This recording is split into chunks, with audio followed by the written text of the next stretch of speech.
Para petani di beberapa daerah Sumatera Selatan saat ini mengeluhkan kelangkaan pupuk bersubsidi. Kondisi itu sendiri menurut Wakil Ketua DPRD Sumsel karena adanya ketidaksesuaian data rencana definitif kebutuhan kelompok tani atau RDKK dengan petani itu sendiri. Kelangkaan pupuk khususnya subsidi saat ini cukup dikeluhkan oleh petani di Sumatera Selatan. Kondisi ini membuat petani harus membeli pupuk non-subsidi. Menurut Wakil Ketua DPRD Sumsel, Giri Ramanda mengungkapkan adanya kelangkaan pupuk subsidi karena adanya ketidaksesuaian data rencana definitif kebutuhan kelompok tani atau RDKK dengan jumlah pupuk subsidi yang diberikan.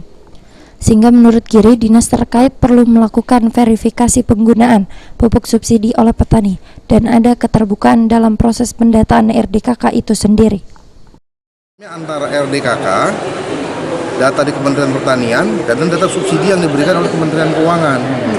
Nah, selalu kita menyalahkan di hilirnya adalah ketika penyaluran pupuk di PT Busri, padahal belum tentu ini kesalahannya dari Busri. Nah ini makanya harus ada data yang terbuka dan terverifikasi dengan baik, dan berapa banyak alokasi subsidi yang diberikan oleh Kementerian Pertanian kepada masyarakat. Ini harus dibuka secara fair dan luas sehingga orang.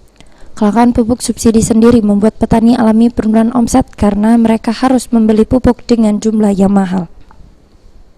Firman Hidayat, PAL TV.